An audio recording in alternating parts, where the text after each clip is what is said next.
요새 신문을 보면 깨어진 유리창 이론이라는 말이 있습니다. 깨어진 유리창 이론이 뭔가 하면 어떤 가게에서 장사를 하는데 보니까 유리창이 하나 깨어져 있는 것입니다. 누가 돌을 던져서 유리를 깨었는데 물건은 크게 손해본 것이 없습니다. 그 주인이 유리창을 새로 갈아 끼우면 되는데 돈이 아까워서 유리창을 갈아 끼우지 않고 종이를 거기에 붙이게 되었습니다. 근데 유리창 하나 때문에 고객들의 이미지가 나빠지게 되어서 고급 손님들은 떠나게 되고 좀 가난한 사람들, 불량배들 이런 사람들이 자꾸 오면서 또 물건도 그런 물건들, 질 떨어지는 물건을 자꾸 갖다 놓게 되고 그렇게 해서 그 가게와 동네 자체가 아주 이류 가게, 또 삼류 도시로, 삼류 거리로 변하게 되었다. 이런 이야기들이 있습니다. 좀 돈이 들더라도 깨끗한 유리로 아니면 아예 유리창 전체를 새 곳으로 갈았더라면 또 이미지도 좋아지고 더 좋은 손님들이 올 수 있었을 텐데 약간의 돈을 아끼는 바람에 이미지가 더 나빠지게 되고 가게나 동네 질이 떨어지게 되었다. 이런 이야기들을 신문에서 하고 있습니다. 명품을 이렇게 보면 다른 짝퉁들하고도 좀 비슷한 것 같지만은 눈에 안 보이는 곳에 마무리라든지 아니면 바느질이라든지 이런 것들이 아주 꼼꼼하고 세심하게 되어 있고 역시 고객이 쓰는데 편리하도록 되어 있는 것을 볼 수 있습니다. 그래서 사람들은 브랜드도 브랜드지만 이 세밀한 부분에 고객의 그런 이 입장을 생각해서 아주 세심하게 물건을 만들기 때문에 만족감을 느끼는 것입니다. 또 사람들 신사들 보면 물론 앞에 나서서 연설도 잘하고 눈에 보이는 일도 잘하지만 사실은 그 이면에서 여성들이라든지 약한 사람들에게 예의를 갖추고 품위를 지키는 것을 볼 때 역시 저 사람은 참 신사구나 이런 이야기를 하게 됩니다. 우리 성도들 같은 경우에는 보면 남들이 보는 앞에서 열정적으로 많은 일을 하는 것도 중요하지만 그런 일이 다 끝나고 자기 혼자가 되었을 때 감정이 통제가 안 되는 그런 경우들이 많이 있습니다. 그때 자신의 감정을 잘 통제하고 품위를 지킬 때 역시 성령 충만한 사람은 참 저런 모습이구나 사람들이 굉장히 좋아하게 되는 것입니다. 요즘 이 깨어진 유리창 이런 이론이 생각나는 곳이 군대입니다. 군대가 참 우리 국민들의 사랑을 참 많이 받고 젊은이들은 누구든지 다 입대를 하는데 현빈 같은 이런 유명한 이런 탤런트가 해병대를 입대하니까 그 사단 입구에 해병대가 아니고 여성 팬들이 막 몇천 명씩 모여서 군대 생활 잘해라고 막 응원할 때 해병대의 이런 인기가 아주 높아지게 되었고 또 영화 텔레비전 프로 중에 진짜 사나이 이런 프로를 통해서 이런 탤런트들이 특수부대에 가서 막 훈련하고 이런 걸 보면서 야 군대가 멋있구나 사람들이 이제 이런 생각을 하게 되었습니다. 근데 또 다른 어두운 쪽에서 사병이 이런 위에 있는 고참들의 괴롭힘을 견디다 못해서 총기 사고를 일으키고 또는 자살을 하고 또 상사가 여군을 성추행을 하게 되는 이런 사건들이 나타나게 되었을 때 우리나라 전체 군 이미지가 나빠지게 되고 사람들이 군대에 가는 것을 막 기피하려고 하는 현상이 생기게 되는 것입니다. 그래서 아무리 좋은 최신 무기를 구입을 하고 아무리 멋진 군복을 입혔다 하더라도 이런 한두 명 되는 관심사병에 대한 잘못된 처리 또 여군에 대한 이런 성추행 이런 것들이 군대 전체의 그 이미지 그리고 군사력 이런 것들을 떨어뜨리는 역할을 하게 되는 것입니다.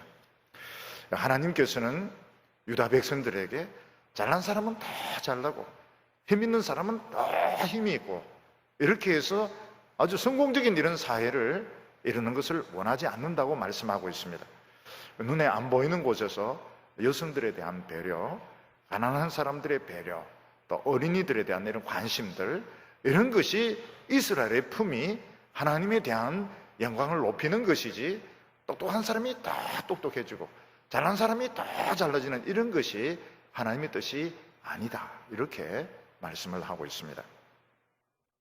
요즘 이런 기업들도 보면 어떤 마트는 그 물건을 이렇게 훔치는 사람이 있습니다. 마트에서 호기심이라든지 나쁜 버릇으로 물건을 훔치는 사람이 이렇게 CCTV에서 잡히게 되면 막 도둑으로 몰고, 예를 들어서 뭐 10배의 배상을 물리고, 이렇게 했을 때 약간의 그런 수입은 얻을 수 있을지 모르겠지만 그 마트 전체에 대한 이미지가 이 도둑놈이다, 굉장히 나쁜 이런 이미지를 주게 되는 것입니다. 사람들이 뭐 호기심이나 이런 물건 훔쳤을 때도 좀 그 물건만 돌려주게 한다든지 뭐 이런 식으로 하지 않고 아주 과대하게 마치 막 바가지를 씌우듯이 이렇게 하는 것은 전체적인 물론 그 행위를 한 사람은 나쁜 짓을 했지만 굉장히 이미지가 나빠지게 되는 것입니다. 전에 어떤 우리나라 유명한 이런 업체의 간부가 비행기에서 여승무원이 라면을 잘 안 끓여준다 이렇게 해서 때리는 바람에 결국 라면 때문에 회사에서도 잘리게 되고 그 회사 전체의 이미지가 나빠지게 되었던 것입니다. 라면은 그냥 집에서 끓여 먹을 것이지 왜 비행기에서 또 라면을 또 끓여 먹겠다 이렇게 해서 여자 승무원을 때리고 이렇게 했을 때 회사 전체 이미지가 나빠지게 되고, 또 우리나라에서 한창 이렇게 뜨는 이런 어떤 업체의 사장이 주차장에서 자기 차 주차를 잘 안 시켜준다 해서 지갑으로 이렇게 때리는 바람에 또 신문에 나가지고 아주 이미지가, 지갑 가졌으면 좀 돈을 주든지 이래야 되는데 지갑을 가지고 막 사람을 때리는 바람에 결국은 회사의 이미지가 굉장히 나빠지게 된 것입니다. 우리나라에서는 여성에 대해서 굉장히 조심해야 됩니다. 앞으로 여성에 대해서 손을 댈 생각을 하면 안 됩니다. 여성에게 손을 대었다, 또 어린이들 성추행을 했다, 계약직이나 아르바이트 사람들 함부로 반말을 한다 이런 식으로 하면 약한 사람을 굴욕스럽게 하는 것이기 때문에 이런 사회는 굉장히 나쁜 이미지를 주는 것입니다. 최근 신문에 보니까 계약직에 있는 사람들이 약속을 위반하고 그래서 한 2명 정도 자살한 것이 나오는데 바로 이런 것들이 우리 사회의 전체적인 그 이미지를 떨어뜨리게 되는 것입니다.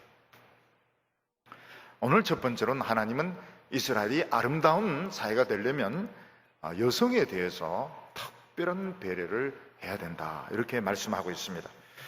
하나님께서 여성에 대해서 2가지를 배려하셨습니다. 그 첫째가 무엇인가 하면 결혼한 신랑은 무조건 1년간 군대를 면제시켜 주는 것입니다. 5절 말씀을 보면, 신명기 24장 5절을 보면, 사람이 새로이 아내를 맞이하였으면 그를 군대에 내보내지 말 것이요, 아무 직무도 그에게 맡기지 말 것은 그가 1년 동안 집에서 한가하게 집에 있으면서 그가 맞이한 아내를 즐겁게 할지니라. 어느 나라 이야기인지 모르겠지만 여자가 새로 이렇게 시집을 가게 되면 스트레스를 굉장히 많이 받게 됩니다. 옛날 우리나라의 이런 대가족 제도에 새색시가 이렇게 들어오면 하루 동안은 그 색동옷 입고 가만히 앉아 있습니다. 아무 일도 하지 않고 가만히 앉아 있게 합니다. 그리고 딱 이튿날 아침 해 뜰 때 보면 시어머니가 아가야 이렇게 이제 부르기 시작합니다. 그때부터는 이제 그 모든 집안일을 이제 다 해야 되는데 너무너무 그 집안일에 대한 그 스트레스 부담이 많고, 또 시어머니나 또 시누이나 시오빠나 이런 사람들이 너무너무 이런 미워하고 정신적인 스트레스를 이제 많이 주기 때문에 굉장히 시집생활이 참 불행하고 고통스러운 것을 볼 수 있습니다. 그런데 하나님은 이스라엘은 어떻게 했는가 하면 결혼을 딱 하면 1년 동안은 남자는 아무 일도 하지 않습니다. 아무 일도 하지 않습니다. 군대도 안 갑니다. 군대도 안 가고 그냥 집에만 있습니다. 집에 있으면서 뭘 합니까? 오로지 그 아내, 신부를 행복하게 해주는 그 일에만 1년 동안 하는 겁니다. 여보, 모닝 커피 이러면 바로 갖다 줘야 됩니다. 좀 더 따뜻하게 이러면 얼른 가서 또 데펴가지고 또 이렇게 해줘야 됩니다. 그리고 머리 좀 빗겨주세요. 머리 막 빗겨주고, 그걸 1년 동안 풀로 서비스를 하는 것입니다. 전쟁이 터져가지고 남자들이 모질합니다. 그러면 이 새신랑을 데려가야 됩니까? 말아야 됩니까? 안 됩니다. 새신랑은 안 됩니다. 전쟁 지는 한이 있더라도 새신랑은 안 됩니다. 왜냐하면 새신랑 나가서 죽어버리면 이제 신부가 한평생 하나님 앞에서 울기 때문에, 하나님도 너무 시끄럽기 때문에 새신랑은 전쟁 지더라도 전쟁터에 못 나가게 되어 있습니다. 나머지 사람들이 떼워야 되는 것입니다. 믿음으로 싸워야 되는 것입니다. 그래서 새신랑은 1년 동안은 일도 하지 않습니다.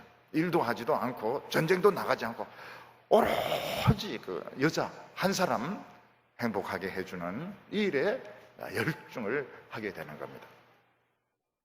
그러면 이스라엘에서 남자가 적어도 결혼하려면 무엇을 준비를 해야 될까요? 1년 동안 먹고 살 것을 준비를 해놔야 되는 겁니다.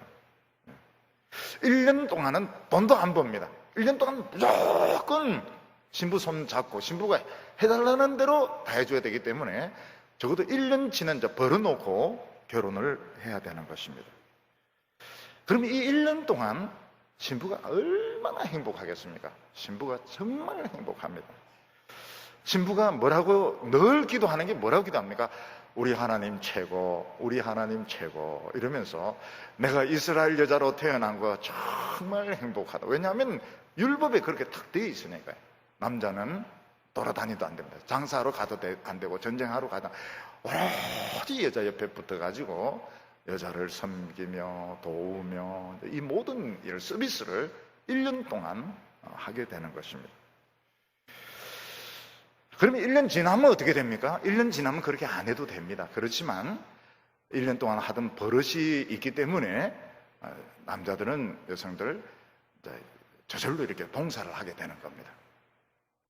요즘 보면 남자들 중에서 아침 집에서 식사를 먹고 나오면 옆에 친구들이 깜짝 놀랍니다. 어떻게 식사를 하고서도 쫓겨나지 않고 사느냐? 그럼 당신은 어떻게 하느냐? 커피 딱 끓여가지고 갖다 놓고 같이 발로 해가 나온다는 겁니다. 아내가 깰까 싶어가지고. 그래서 절대로 아내를 건드리지 않는다고. 그래서 이스라엘 사람이냐 물어보면 아니라 그래요. 한국 사람인데 요즘은 먹고 살려고 하다 보면 절대로 아침 먹으면 안 되고 점심도 나가서 먹어야 되고 저녁은 굶어야 되고 커피를 끓여서 이렇게 대접해야 먹고 산다, 이런 이야기를 합니다. 하나님의 백성들은 무엇을 먹으면서 사는가? 사랑을 먹으면서 사는 겁니다.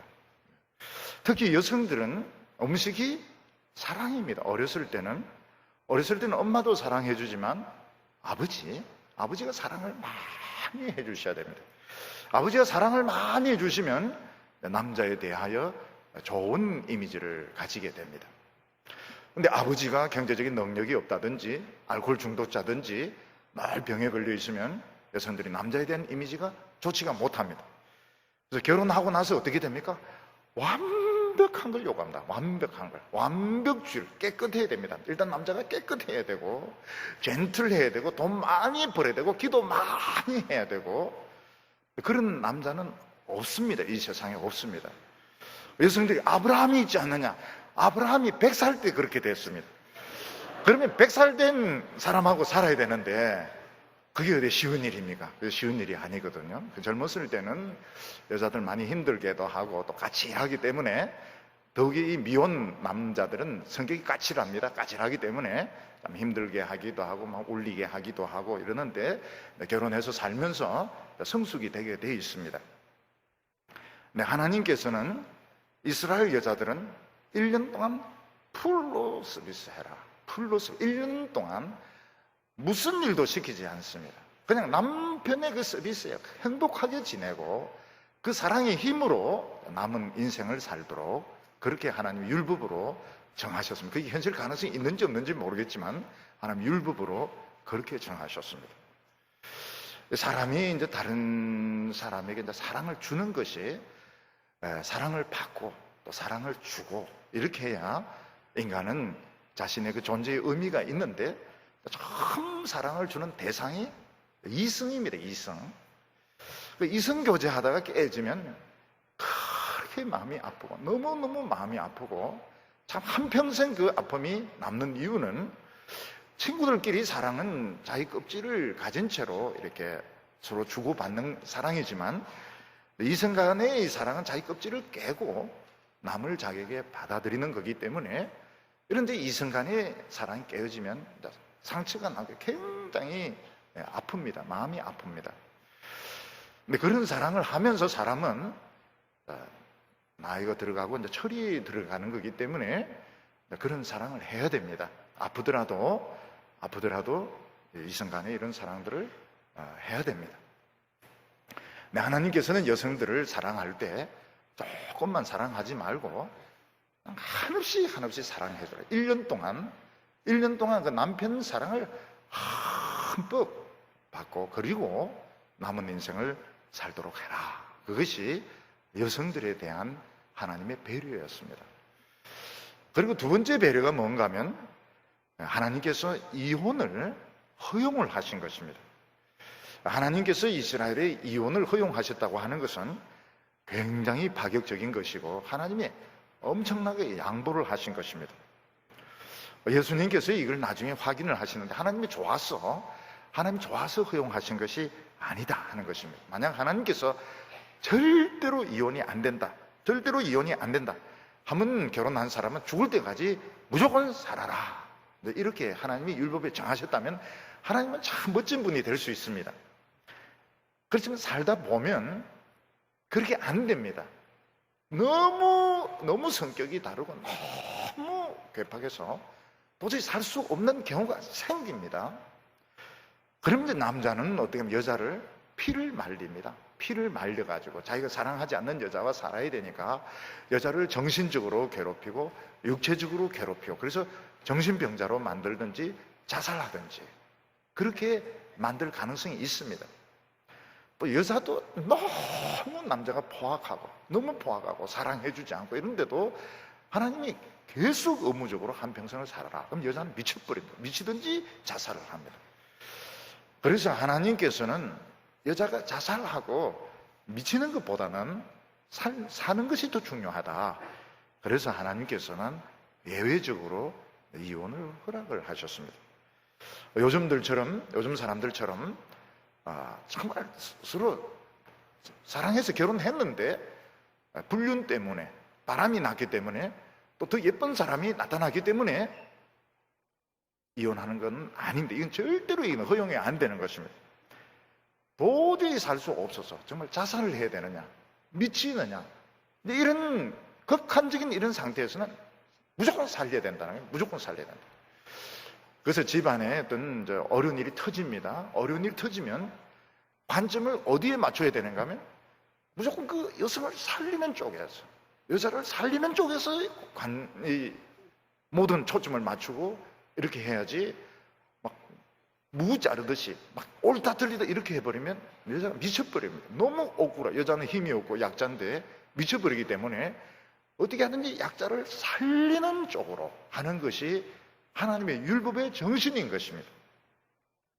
그래서 1절과 2절을 보면 사람이 아내를 맞이하여 데려온 후에 그에게 수치되는 일이 있음을 발견하고 그를 기뻐하지 아니하면 이혼 정서를 써서 그의 손에 주고 그를 자기 집에서 내어 보낼 것이요 그 여자는 그의 집에서 나가서 다른 사람의 아내가 되려니와 이렇게 말했습니다.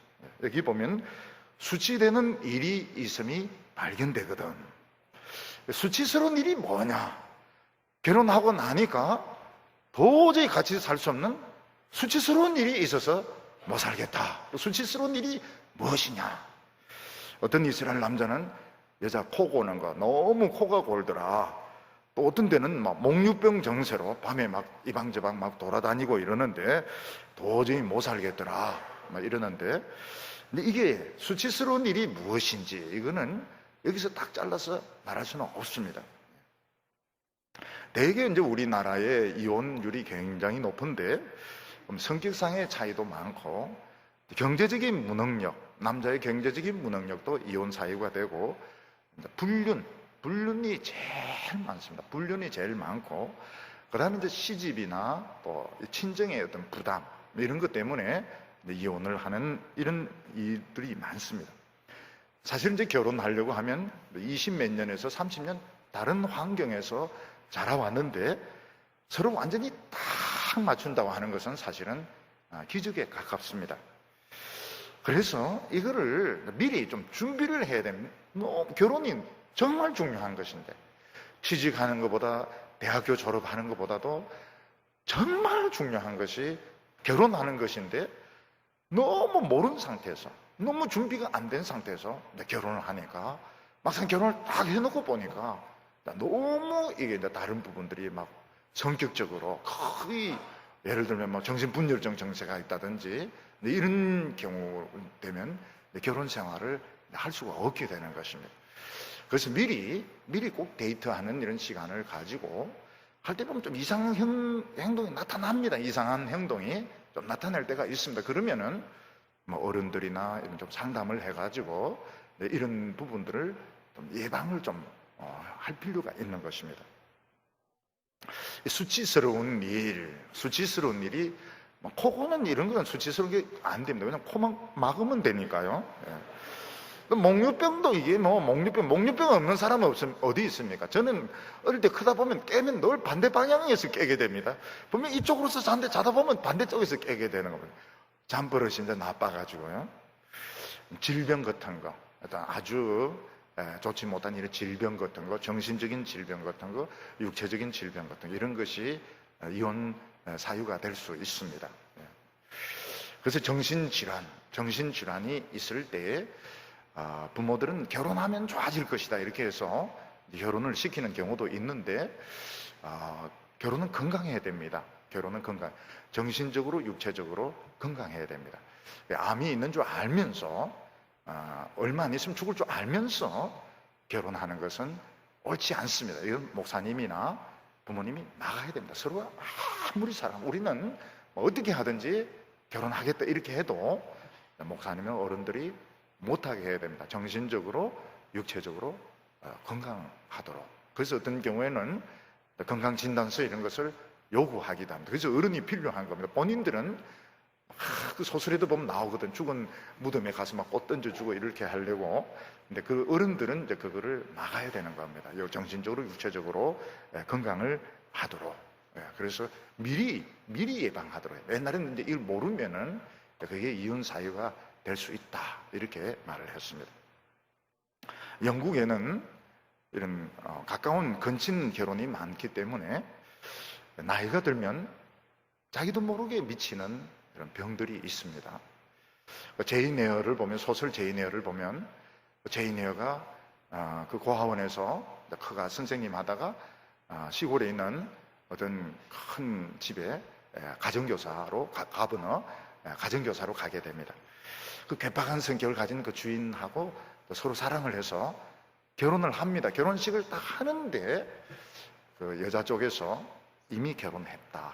보니까 집에 미친 여자가 있습니다. 불 지르고 하는 미친 여자가 있는데, 그 여자가 결혼할 때는 멀쩡한 겁니다. 멀쩡했는데 나이가 들면서 저절로 미쳐버리는 겁니다. 그래서 소리 지르고 불 지르고 그래서 가둬놓았는데 부인이 있는 상태에서 결혼하니까 결혼은 불법이다. 그래서 거기서 이제 충격을 받아서 제인 에어가 가출을 하게 됩니다. 가출을 해서 들판을 돈 있는 만큼 마차 타고 가가지고 히드가 피어있는 그 들판을 막 돌면서 들판에서 자고 비 맞고 막 이렇게 하면서 막 돌아다니는 그런 내용이 나오게 됩니다.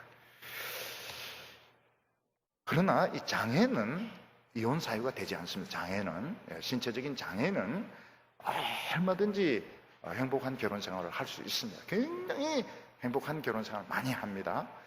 맹인이라든지 다리가 문제가 있다든지 이래도 결혼 생활을 할 수 있습니다. 그래서 이 장애는 다 알고 결혼하기 때문에 이혼 사유가 되지 않습니다. 옛날에 우리나라는 불임 때문에 이혼을 시키는 경우가 있었습니다. 그렇지 않으면 이런 첩을 두는 이런 방식으로 자손들을 만들었습니다. 우리나라에 유명한 여성 신학자가 있었습니다. 저 개인적으로도 좀 알고 이런데, 이분은 이제 그 대학에서 키웠습니다. 이분을 아예 여성 신학자로 키웠습니다. 이분이 이제 좀 크면서 깨달은 것이 뭔가 하면 자기 어머니가 친어머니가 아닌 겁니다. 자기 어머니가 친어머니가 아닌 겁니다. 친어머니가 아니고 이 아버지가 지금 자기를 키운 그 어머니에게서 아이가 안 생기니까 대리모 씨바지로 자기 어머니를 씨바지로 구했던 겁니다. 그래서 임신해서 아이를 낳았는데 딸인 거예요. 딸이니까 이 여자 대리모를 버렸습니다. 그래서 어느 그 정신병원에서 늙어가고 있다는 걸 이 딸이 알게 된 겁니다. 그래서 이 딸이 굉장히 이제 충격을 받고 이 유교 사회에서 여성들이 얼마나 고통을 많이 받는가. 그래서 이 사람은 성령의 역사를 한국 여자의 이 한을 푸는 것이 성령의 역사다. 이런 신학 이론을 내세워서 박사학위를 받았습니다. 우리하고는 좀 입장이 다른데 한국 여성들이 얼마나 이 전통적인 사회에서 이런 대리모 제도라든지 시집살이를 통해서 고통을 받느냐. 성령의 역사는 한국 여성의 한을 풀어주는 것이다. 이런 식으로 신학을 전개했습니다. 이분이 나중에 불교에도 관심을 많이 가졌어요. 그래서 머리를 깎고 신학 교수가 절에 들어가서 참선을 합니다. 참선을 이름도 바꾸고. 그래 이분이 이제 미국에 있는 그 신학교에 교수로 정교수로 이렇게 가게 되는데 커리큘럼에 뭘 만들었는가 하면 참선을 만들었습니다. 참선. 그 신학교에는 참선이 있습니다. 그 신학교 졸업생들이 무슨 이야기를 하는가 하면 그 수업 중에서 제일 싫었던 것이 참선인데 나중에 제일 기억에 남는 게 또 참선이더라. 이런 이야기를 하고 있습니다. 요즘 우리나라에서 일어나는 최고로 높은 이혼의 사유는 불륜이 많습니다. 직장 생활을 하면서 부부가 아닌 남녀들이 직장 그 사무실에서 오랫동안 이렇게 있고 일도 같이 하고 또 나중에 이제 술도 마시기도 하고 이렇게 하면서 또 영화나 이런 사회 분위기가 이런 결혼 관계보다는 감정, 일시적인 감정을 더 중요하게 생각하면서 이런 이혼율을 불륜으로 인한 이혼율이 굉장히 높아지고 있습니다. 불행한 것입니다. 굉장히 불행한 것입니다. 그런데 이혼했을 때 위자료가 틀립니다. 위자료가 우리나라와 서양은 틀립니다. 서양은 우리나라는 지금 어떻는가 하면 서로가 재산 형성에 얼마나 기여를 했느냐. 그러니까 결국 자기 돈을 가지고 가는 쪽으로 분배를 하게 됩니다. 근데 서양은 이혼을 하면 남자 거의 재산을 다 뺏깁니다. 거의 재산을 여자가 다 가져갑니다. 서양에서 가지고 있는 정신이 뭔가 하면 너 재산 다 주고 망하고 이혼하든지 아니면 같이 살든지. 그래서 타이거 우즈 같은 선수는 바람 피우다 부인에게 골프채로 얼굴을 맞아 얼굴 뼈가 함몰이 됩니다. 그래도 이혼 안 하고 삽니다. 왜냐하면 그 돈을 다 줘야 되기 때문에 골프에서 번 돈, 스포츠 선전한 돈 다 가지고 가기 때문에 이혼 안 하고 터지면서 남자가 골프채에 터지면서 같이 살고 있는데 앞으로 우리나라도 그런 식으로 바뀌어야 된다고 저는 생각합니다. 재산 다 뺏기고 이혼하든지 아니면 골프채로 터지면서 붙어 살든지 이게 더 성경적이라고 생각을 합니다. 그런데 지금까지 우리나라는 너무 여성에게 불리하게 되어 있습니다. 여성에게 불리하도록 서로가 재산의 형성에 기여한 만큼 나누는 이런 쪽으로 하면 여성이 굉장히 불리해지게 됩니다. 하나님께서는 이걸 예외적으로 허용을 한 건데 왜 예외적으로 허용했는가 하면 이걸 이제 강제하면 여자가 미쳐버리니까 아니면 자살을 해버리니까 이것보다는 여성을 살려야 된다. 여자를 살려야 된다. 이렇게 해서 하나님께서는 예외를 인정한 것이지 오늘 사람들이 생각하는 것처럼 막 이렇게 다른 사람하고 눈이 맞아가지고 이혼하고 이런 것은 하나님께서 허용을 안 하시는 것입니다. 그래서 이 결혼하기 전에 참 이걸 알고 해야 됩니다. 상대방을 알고 해야 되는데 여성은 뭘 생각해야 되는가? 학벌을 보고 하면 안 됩니다. 학벌 보고 막 서울대다, 연대, 고대다, 명문대다 이러면 실패할 가능성이 많습니다. 믿음이 가야 됩니다. 저 사람 정말 내가 믿음이 가는 사람이다. 좀 키는 내가 생각한 기준치보다 조금 작지만, 내가 기준치는 180인데 조금 작은 160이지만 그래도 믿음이 간다. 믿음이 간다. 믿음이 가야 됩니다. 남자도 마찬가지입니다. 그냥 여성이기 때문에 이 여자 찝찝거리고 저 여자 찝찝거리고 이렇게 하면 어떻게 된다 그랬습니까? 저주받는다고 그랬습니다. 그러면 안 되고 정말 저 여자의 눈에서 눈물 흐르지 않겠다. 영원히 울리지 않겠다. 이런 데 결심을 하고 프로포즈를 해야 되는 겁니다. 여기 보면은 그 여자가 재혼해서 살면 데려오지 못하게 되어 있습니다. 이미 과거를 다 정리하고 지금 새 남자하고 살고 있는데 와서 전 남편이다 이러면서 뭐 권리를 요구하든지 데려가든지 이런 걸 못하게 되어 있습니다. 하나님께서 못하게 되어 있습니다. 요즘 보면 현대사회에서 스토킹이 많이 일어나고 있는데 여성은 원치 않습니다. 여성은 원치 않는데 자기 혼자 좋아해서 막 사진 찍고 전화 걸고 퇴근할 때 기다리고 이야기 걸고 이렇게 하는 것은 폭력에 속하는 겁니다. 폭력에 속하기 때문에 절대로 본인이 원치 않은데 자기만 좋다 해서 막 따라다니거나 프로포즈하고, 이거는 정신적인 폭력에 속하기 때문에 절대로 하지 못하게 해야 되는 것입니다. 오늘 두 번째는 보면 가난한 자에 대한 배려가 나옵니다. 여성 다음에 약한 자는 가난한 자입니다. 그래서 이스라엘 사회가 참 수준 높은 사회인 거는 보면 여성들이 행복해하는 겁니다. 여성들이 행복해하는 겁니다. 요즘 이제 큰 교회 이런 데 가면 여성 청년들의 비율이 90% 정도 됩니다. 90%. 우리는 남자 퍼센트가 높습니다. 높기 때문에 아직 가능성이 있고 비전이 있고 기회가 있는데 큰 데 가면 여성들이 90%를 차지합니다. 그래서 옛날에 수련장 이런 데 가면 전부 남자 화장실 위주로, 남자 샤워실. 이제는 정반대입니다. 여성 샤워실, 여성 화장실, 여성 위주로 안 하면 굉장한 비판을 받게 되는 겁니다. 벌써 여성들이 차지하는 비율이 굉장히 커지게 되었습니다. 여성들이 행복한 사회, 그런 사회가 행복한 사회고, 그 다음에는 이제 가난한 자들에 대한 배려를 하는 사회가 좋은 사회입니다. 가난한 사람이 돈이 없으면 세 가지 중에 하나입니다. 하나는 훔치든지 구걸 하든지 빌리든지 셋 중에 하나입니다. 돈이 없으니까.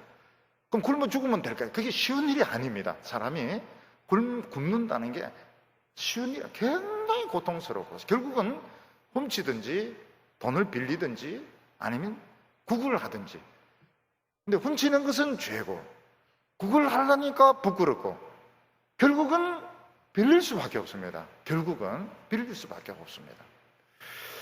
근데 빌리면 갚을 수 있느냐? 갚을 수가 없습니다. 당장 잡이 생기거나 이렇게 하지 않는 이상 돈을 빌리지만 갚을 수가 없습니다. 그러면 굉장히 이제 이미지나 평판이 나빠지게 됩니다. 그럴 때도 교회가 배려를 해줘야 됩니다. 그럴 때가 있습니다. 청년 때 보면 교회에 헌금을 못 낼 때가 있고 올 자비가 없어서 걸어와야 될 때가 있고 진짜 돈이 없을 때가 있습니다. 그럴 때를 대비를 해야 되는데 하나님께서는 생활 필수품은 차박하지 못하도록 하셨습니다. 6절에 보면 사람이 맷돌이나 그 윗짝을 전당 잡지 말지니 이는 그 생명을 전당 잡음이니라. 옛날에는 집집마다 맷돌이 있어서 밀이나 보리를 직접 이렇게 갈아서 껍질을 벗겨서 이 가루를 만들어서 뭐 죽을 만들어 먹던 수제비를 만들어 먹던 이렇게 했는데, 맷돌은 못 가지고 가게 되어 있습니다. 맷돌을 가져가 버리면 밀이 있고 보리가 있어도 식사를 할 수가 없습니다. 그래서 아무리 빚을 갚지 못하고 빚이 있는 사람이라 하더라도 생존을 위한 최소한의 것은 가져가지 못하게 되어 있습니다. 요즘 같으면 밥솥 같은 거, 냄비 같은 거, 밥 먹는 상 이런 거는 가져가면 안 되는 겁니다. 숟가락, 젓가락 이런 것들, 사람이 그 생존할 수 있는 그 최소한의 수준은 지켜줘야 되는 겁니다. 그리고 입고 있는 옷도 저당 잡지 못하게 되어 있습니다. 13절에 보면 해질 때 그 전당물을 반드시 그에게 돌려줄 것이라 그리하면 그가 그 옷을 입고 자며 너를 위하여 축복하리니 그 일이 내 하나님 여호와 앞에서 내 공의로움이 되리라. 이스라엘 사람들은 뭐 이불이 따로 있는 것이 아니고 그냥 겉옷이 이불이고 담요였습니다. 빚을 갚지 못해서 겉옷을 벗겨가 버리면 이 사람은 이제 밤에 덮을 것이 없어서 밤새도록 떨면서 저주를 하게 됩니다. 근데 그 빚을 준 사람이 그 겉옷을 돌려주면 따뜻하니까 하나님 저 사람 복 주세요 이렇게 할 때 하나님께서 인정을 해주시나, 너가 그래도 참 정의를 사랑하고 율법을 사랑하는구나, 이래서 인정을 해주시는 것입니다. 그리고 저당을 잡을 때 그 집에 가서 아무거나 가지고 오지 말고 그 사람이 가지고 오는 것만 저당 잡으라고 했습니다. 10절과 11절에 보면 물은 내 이웃에게 구워줄 때에 너는 그의 집에 들어가서 전당물을 취하지 말고 너는 문 밖에 서 있고 내게 꾸는 자가 전당물을 가지고 나와서 내게 줄 것이요. 우리나라는 집달리가 차업할 때 보면 집안에 들어가서 탁 딱지를 붙이면, 딱지 붙이면 그건 팔지도 못하고 없애지도 못합니다. 율법은 그렇게 하지 말라는 겁니다. 그 사람이 들고 나와서 이거 차압해 주세요 하는 것만 차압을 붙이는 것이지, 그 사람 집안에 들어가서 눈에 보이는 대로 막 딱지 붙이고 그렇게 하지 못하게 했습니다. 왜냐하면 그렇게 되면 이제 사람에 대한 기본적인 신뢰가 깨어지게 되는데, 기본적인 신뢰가 이제 깨어지게 되면 사람이 이제 난폭해지게 되는 것입니다. 그동안 우리나라에 보면 옛날에 이런 학생들 데모가 그렇게 과격하지 않았습니다. 데모라고 하는 것은 정말 데몬스트레이션이고 자신의 그 의견을 그냥 발표하는 것입니다. 우리 독재 싫다, 우리 민주주의 좋다, 이런 데 언언하는 건데, 어느 순간 정보부가 생기게 되고 학생들을 막 잡아서 막 지식인들 가서 막 때리고 막 이런 식으로 하니까 의식화가 되고 지하 조직으로 나가게 되고, 그러면서 굉장히 좌경 이런 쪽이 강해지게 된 것입니다. 그리고 노조도 굉장히 강성 노조가 많은데, 그렇게 된 것은 사실은 부자가 너무 많이 가지는 것입니다. 미리부터 많이 좀 풀고 좀 나누고 이런 식으로 하면 강성 노조가 이제 덜 생기는데, 너무 오랫동안 부자는 너무 부자가 돼버리고, 그리고 이제 노동자라든지 이런 사람들은 조금씩 주고 이런 식으로 하니까 이념이 들어와서 강성 노조가 생기게 되는, 이 불신의 벽이 굉장히 높은 것입니다. 이 불신의 벽을 깨려고 하면 꾸준하게 굉장히 오랫동안 노력을 해야 됩니다. 그렇게 할 때 사회가 하나가 되게 되고 그러면서 막 발전이 되게 되는 것인데, 부자나 돈 있는 사람이 희생을 하지 않고 그냥 믿어달라, 하나가 되어달라 이러면 사람들이 안 믿는 것입니다. 15절과 14절과 15절 보면 공구하고 비난한 품꾼은 내 형제든지 내 땅 성문 안에 우거하는 객이든지 그를 학대하지 말며 그 품삯을 당일에 주고 해진 후까지 미루지 말라. 가난한 사람들 보면 하루 딱 일해서 하루 먹고 사는 사람이 있습니다. 저희들도 어릴 때 그랬습니다. 근데 그걸 이제 미루게 되면 굶게 되는 것입니다. 그래서 그렇게 하지 말라는 것입니다. 하루 멀어서 하루 사는 사람, 딱 하루 일하고 저녁에 오면서 쌀이나 밀가루 딱 사가지고 그거로 하루 먹고 사는 이런 사람들에게는 절대로 품삯을 미루지 말라는 겁니다. 학생들도 마찬가지입니다. 학생들 아르바이트 하면 시급으로 따집니다. 시급으로 따지는데 그걸 막 깎아버리고 또 그걸 늦게 주고 이렇게 하면 학생들이 굶게 되는 것입니다. 그렇게 하지 말라는 거예요. 그렇게 하지 말라.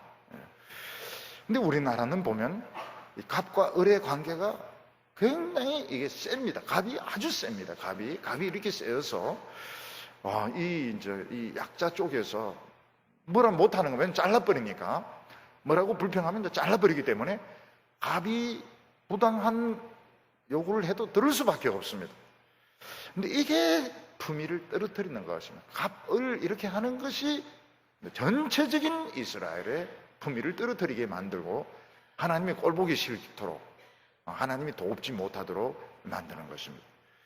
대기업이 중소기업에 돈 줄 때 보면 현찰로 절대로 안 줍니다. 6개월 어음, 1년 어음. 그러니까 이제 중소기업은 그걸 가지고 이제 할인해서 쓰니까 또 돈이 또 적어지게 되고, 또 거기에 부도가 나면 연쇄 부도가 나고, 그럼 대기업체 돈이 없어? 아닙니다. 돈 있으면 돈 있는데도 그 석 달, 6개월 그걸 굴리려고 그렇게 하는 것입니다. 하나님께서는 그렇게 하지 말라 그래요. 그렇게 하지 말라. 하지 말고 돈을 제때제때 줄 거를 주라는 겁니다. 학생들 아르바이트나 이런 건 제때제때 주고 장학금 같은 것도 제때제때 애먹이지 말고 그렇게 해서 그런 사람들이 막 원한이 생기지 않도록 감사하는 마음이 생기도록 이렇게 하는 것이 품위가 있는 회사인 겁니다.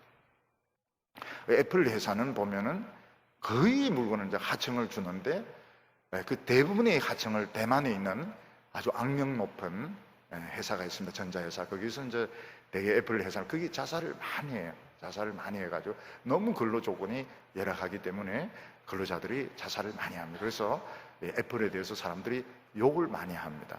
그런 식으로 해서 자꾸 돈을 번다고. 그러니까 신사나 명품은 그런 작은 부분의 배려, 약한 여성에 대한 배려, 가난한 사람에 대한 배려, 또 눈에 잘 띄지 않는 곳에 이런 바느질, 이런 것이 이제 명품이 가지는 참 사람에게 기분 좋게 만드는 거거든요.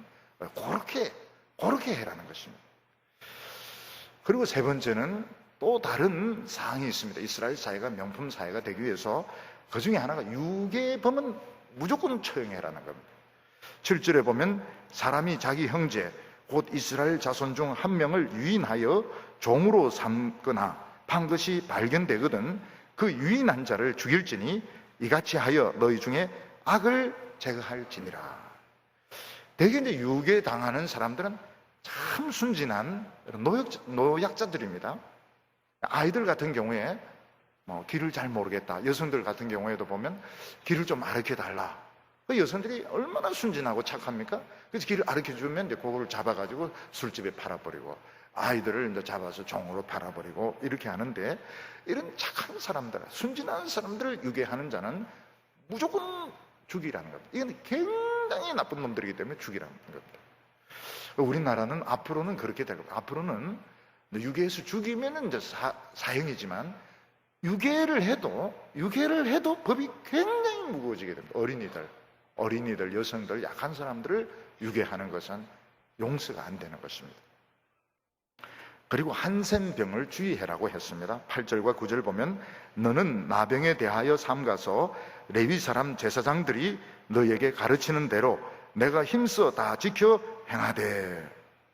문둥병을 한센병이라고 이래 하는 이유는 그 나환자들이 그 문둥병자라는 그런 소리를 들으면서 너무 정신적인 고통을 많이 받았던 것입니다. 그리고 이제는 그 치료약이 나왔고 또 이게 하나님이 저주한 이런 병이 아니다 하는 것이 판명이 되었기 때문에 문둥병이라고 하지 말고 한센병이라고 불러달라. 이게 이제 이분들이 원하는 겁니다. 너무너무 원하는 겁니다. 문둥병자 이 말을 너무너무 많이 들어왔기 때문에 그렇게 불러주지 말아달라고 이야기합니다. 제가 한번 물어봤습니다. 우리 교회는 이 나환자하고 관계가 깊습니다. 돌아가신 우리 요 옆에 보면 이제 관리 집사님 집이 이제 조그만 집인데 지금은 이제 새로 철거를 했습니다. 그 집도 장로님 중에서 그 나병 환자들 그런 병원 하시는 분이 돌아가시면서 기증을 한 것입니다. 그리고 옛날에 영국인인데 집사가 있었습니다. 동부교회에 영국 천연대 집사가 있었습니다. 영국 집사가 왜 있느냐? 나환자를 돕기 위해서 한국에 온 선교사였습니다. 그리고 이 한센병을 치료하는 아주 그 병원의 그 의사도 우리 교회 여자 의사였습니다. 그래서 우리 교회는 지금도 성탄 헌금을 거두면 제일 먼저 지금도 조금 살아계세요. 지금 많이 돌아가시는데 나환자들에게 헌금을 갖다 드리고 그리고 중증 장애인들이 있습니다. 가보면은 너무너무 많이 심한 분들이 있습니다. 그런 분들에게 우리가 헌금을 제일 1차적으로 우리가 가져가게 됩니다. 근데 물어보니까 왜 이런 병이 역시 못 먹어서 그렇다네요. 못 먹으니까 허약해진 데서 결국 이런 한센병이 이렇게 생기게 되는데 그래서 이제 이 제대로 관리를 소홀하게 되면 이 무서운 병이 걸리게 된다 이렇게 이야기를 했습니다. 최근에는 보면 소리 없는 살인자가 뭡니까? 당뇨입니다. 당뇨. 오늘날은 당뇨가 정말 무섭습니다. 작년에도 올해죠. 올해 우리 집사님 중에 두 분이 돌아가실 분 하다가 두 분 다 목숨을 건졌는데 굉장히 무섭습니다. 근데 소아당뇨가 있고 어린이 비만이 있습니다. 미국 정부는 비만과의 전쟁을 선포를 했습니다.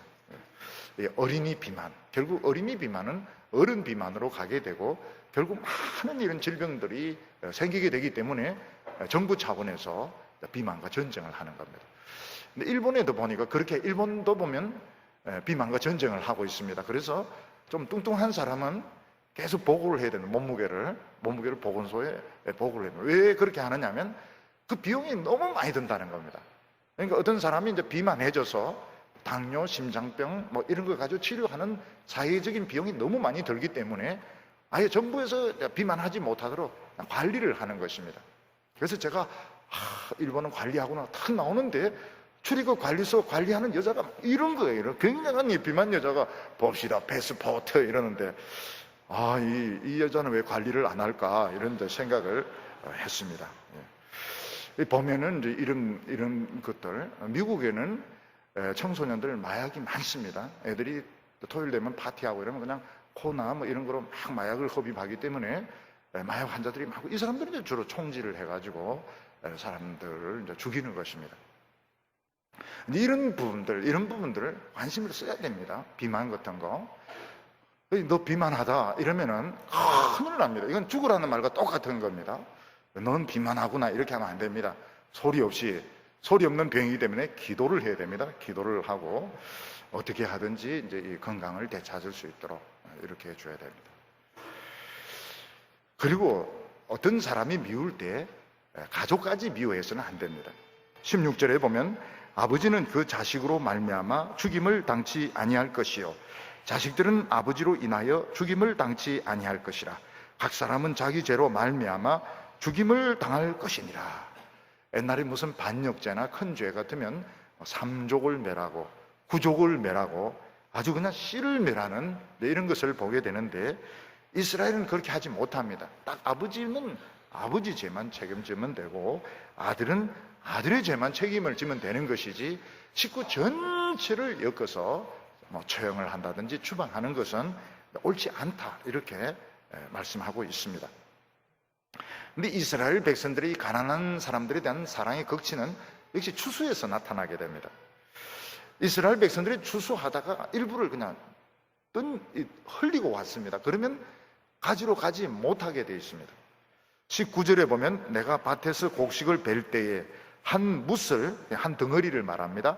밭에서 잃어버렸거든 다시 가서 가져오지 말고 나그네와 고아와 과부를 위하여 남겨두라. 그리하면 내 하나님 여호와께서 내 손으로 하는 모든 일에 복을 내리시리라. 근데 추수를 하다가 이렇게 운반을 하다가 큰 한 덩어리를 떨어뜨린 것입니다. 그러면 이제 우리 생각은 가서 당연히 그걸 가져와야 되는데 가져오지 말라는 겁니다. 왜냐하면 그거는 가난한 사람들의 것이기 때문에 가난한 사람들이 그걸 보면 웬 떡이냐 하면서 하나님이 주신 거다.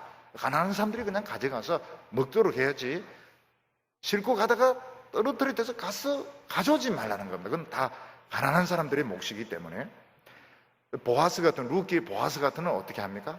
추수하면서 막 버리라고 그런다. 버리라고 막 이런 곡식단을 막 버리라고 그럽니다. 그래서 룻이 막 죽는데 그날은 너무너무 많은 거예요. 왜 그런가 하면 보아스가 막 흘려서 그런 것입니다. 하나님의 백성들은 너무 철저한 것이 좋지가 않습니다. 좀 막 흘리는 게 좀 흘리면서 남 좀 막 주면서. 그래서 그런지 몰라도 미국은 이런 팁이 많이 발달이 되어 있습니다. 팁이. 그래서 모든 곳에 팁이 있습니다. 음식점에도 보면 음식값의 10%를 더 주고 갑니다. 10%를. 저는 그걸 처음에 모르고 식사를 했는데 돈을 올려놓고 나오기 때문에 그걸 제가 가지고 나오니까 그렇게 하지 말라고. 팁이라고. 미장원에도 팁이고 택시도 팁을 줍니다. 택시도. 그래서 늘 이 $1짜리를 이제 가지고 가야 됩니다. 한 번은 그 보스턴에서 많이 이제 제가 있는 그 숙소에서 이 캠브리지 강 쪽으로 이제 왔는데 너무 먼데 이제 길을 잃어버렸습니다. 내가 있는 곳이 할리데이 인인데 할리데이 인이 또 몇 군데 있는 겁니다. 보스턴에 할리데이 인이 또 몇 군데 있습니다. 택시를 타가지고 Where to 이러면서 어디로 모실까요? 이런데 할리데이 인 please 이러니까 할리데이 여러 군데 있다고. 그래서 기도를 하니까 좀 생각이 났습니다. 그래서 갔는데 돈을 줬습니다. 팁으로 $7 이렇게 주니까 고맙다 소리도 안 해요. 잘 가라 이러면서 탁 받아놓습니다. 제가 아는 분 중에서 사랑하는 분 중에서 이 미용실을 하는 분이 있어요. 종업원인데 월급이 없습니다. 팁입니다. 팁이 월급인 거예요. 그래서 이런 것을 보면 참 가난한 사람들 중에서는 팁을 가지고 사는 사람도 있구나. 그래서 지난 겨울에 얼마나 눈이 많이 왔습니다. 눈이 오니까 사람들이 이 머리를 안 하는 겁니다. 머리 안 하고 세탁 안 하고 이러니까 이런 분들이 교민들이 굉장히 가난하신 거예요. 이런 너무너무 가난하게 교민들이 지난 겨울에 너무너무 어려워서 보스턴도 굉장히 춥고 뉴욕도 춥고 막 너무너무 추웠습니다. 이럴 때 이제 좀 도와주면 참 고마워하죠. 굉장히 고마워요. 좀 도와드리고 눈이 많이 와가지고 힘들 텐데 좀 우리 한국은 눈이 많이 안 왔다고 이러면서 좀 도와주고 이러면 굉장히 좋아합니다. 감람나무를 추수하도 전부 추수 못하게 되어 있습니다. 대충 하고 일부러 좀 남겨놓습니다. 포도를 딴 뒤에도 또 가서 또 따고 이렇게 하지 않습니다. 그냥 대충 따고 내버려둡니다. 그러면 가난한 사람들이 와서 다 가져가는 것입니다. 근데 그게 하나님 보시기에는 외국인이 보기에 너무 아름다운 겁니다.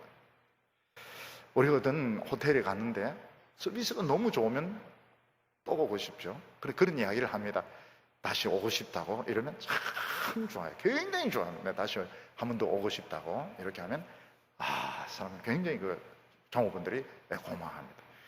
이스라엘에 가면 매력이 그겁니다. 매력이 그냥 곡식 한 단 더 떨어뜨리는데 그냥 가버리는 거예요. 뒤도 안 돌아보고 그냥 가버리는 거예요.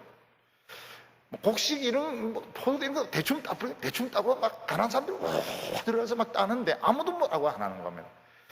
그걸 보면서 이스라엘 정말 매력적인 사회다. 지금 이스라엘 백성들은 가나안 땅에 못 들어갔습니다. 땅도 없습니다. 지금 허거 벌판에 있는데 하나님 꿈 같은 말씀을 하십니다. 왜냐하면 실현될 거기 때문에 이 반드시 실현이 될 것이고 하나님이 너희에게 복을 주시면 이렇게 해라. 그래서 여성들 어떻게 하든지 여성들을 울리면 안 되는 겁니다. 여성들을 가슴 아프게 비통하게 울도록 해서는 안 되는 겁니다. 여성들이 막 행복하도록 하나님 땡큐 베리 마치 하나님 넘버원 이러면서 정말 예수 믿으니까 정말 꿈 같네 이렇게 하는 것이 명품이고 가난하고 어려운 사람들 부끄럽지 않도록 교회 청년들 중에서도 회비를 못 낸다거나 이런 사람 부끄럽지 않도록 당당하도록 가난한데 왜 저래 좀 세게 나와 이스라엘이니까 그럴 때 사람들은 이 참 멋있는 정말 축복받은 사람들이구나. 우리나라는 보면 강한 자가 되어야 됩니다. 목소리 큰 사람이 살아남습니다.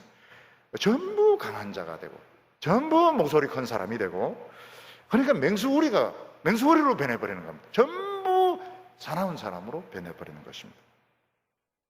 교회는 약한 사람들, 처음 온 사람들을 잘 해주셔야 됩니다. 처음 온 사람들 성경책도 펴주고 찬송가도 펴주고 남의 책 가지고 집에 가면 그거는 안 되고 이렇게 해주고 좀 잘 돼. 커피도 좀 해주고 그리고 여성들의 관심 가지고 약한 사람들, 병든 사람들, 장애를 가진 사람 잘해주고 이렇게 할 때 사람들은 깊은 이런 인상을 받게 됩니다. 그런데 하나님이 명품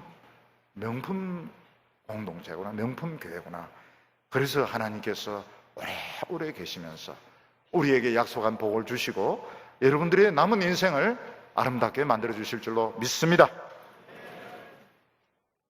기도드리겠습니다. 자비로우신 하나님 아버지, 허허 벌판에서 아무것도 없는 이스라엘 백성들에게 참 꿈같은 이야기를 들려주신 것은 이것이 그들에게 이루어질 축복이기 때문인 줄 믿습니다.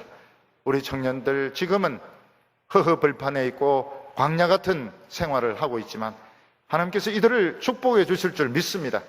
지금부터 신사가 되게 하시고 숙녀가 되게 하여 주시고 신앙의 명품이 되게 하여 주셔서 흠없고 깨끗한 주의 백성들로 섬길 수 있게 하여 주시옵소서.